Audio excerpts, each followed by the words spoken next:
I wanted to give a honest review on the King's Gas hot water system, just because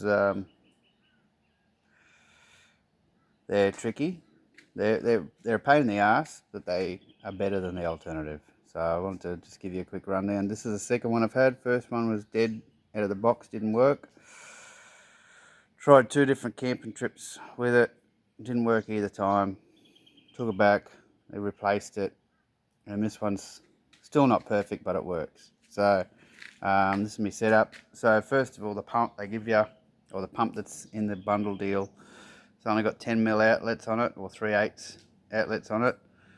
So they give you a little bit of hose in the kit that fits, but the other end, I just had a bit of that clear hose laying around and decked it out. Here it's hooked up to a rainwater tank, but I used to run it out of a 60 litre tank in the back of the ute, and it works fine for a couple of days, you know.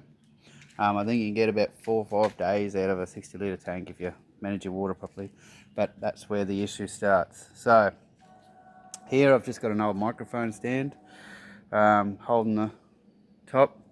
So this is a piece of shit, let's be honest with you. This is an absolute piece of junk. These 2 plastic buttons here always fall off. So they only go in a certain way, and you got to hold both sides when you turn it on. Otherwise they'll just pop off. So when you get down to your controls, first of all you need to buy batteries that go in the bottom here. Okay, and they only go in one way, and it's not clear which way they go in out of the box. But anyway, so when you start it, you have to have that on min, and that you can have that in summer or winter. It's middle of winter, start of winter here, but it's winter here. But I'm in North Queensland, so it's not really winter, but I just leave it on winter because it's winter. Doesn't make a difference really from what I can tell. Turn your gas on,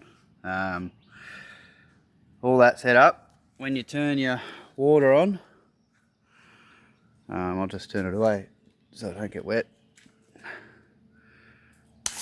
Push that through. You've got to hold that or it'll fly off, and then you'll be putting it back on. So when you do that, it'll fire up.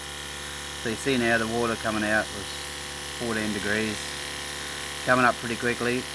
And once it stabilises, so you've got to leave it like this for a bit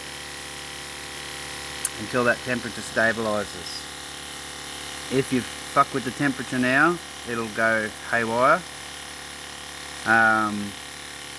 They don't tell you this, but yeah, this is something you just figure out as you go.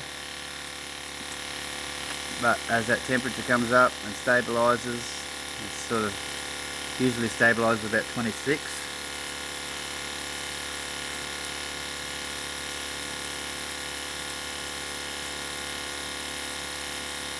Looks like that's where she's sort of going to stay. So now you can turn your heat up. So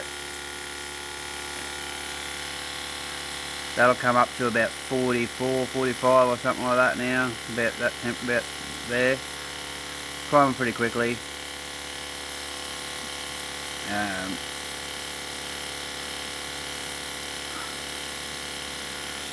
And so that water coming out of there now is absolutely beautiful. Oh, it's a little bit cool still, but and it's 43.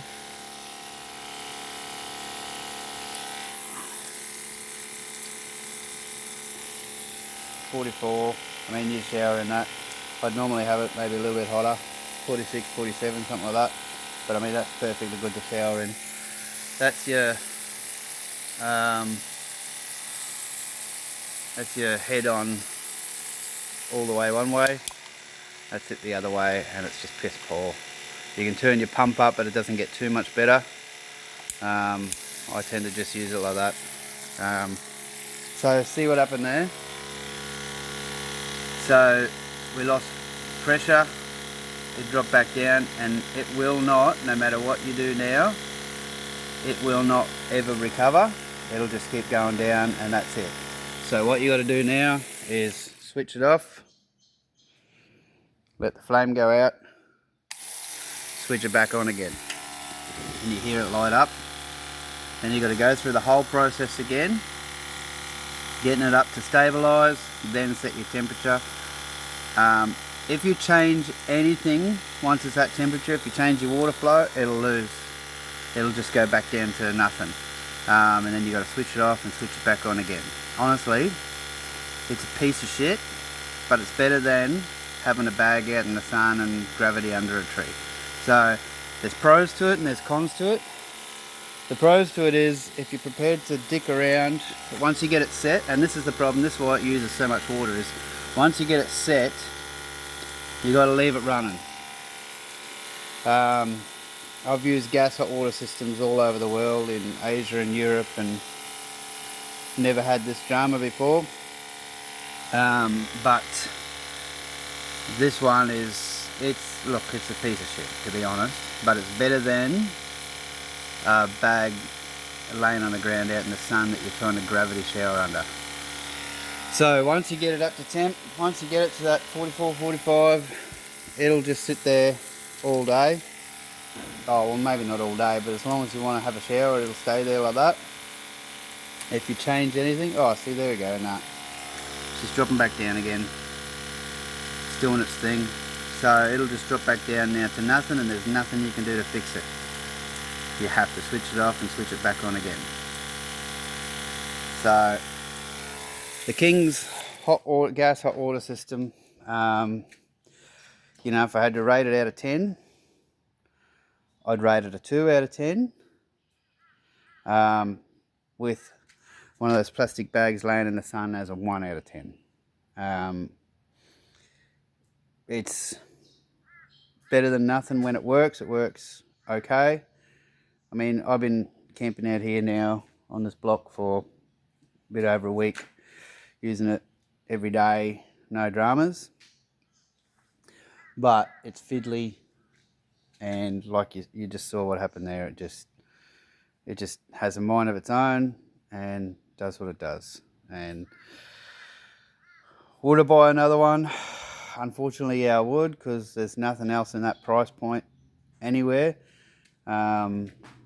And you know, let's be honest, it's, as I said, it's better than a black plastic bag laying in the sun. But that's as far as it goes. They're honestly a piece of shit, but as I said, they're better than the alternative. Hope that helps.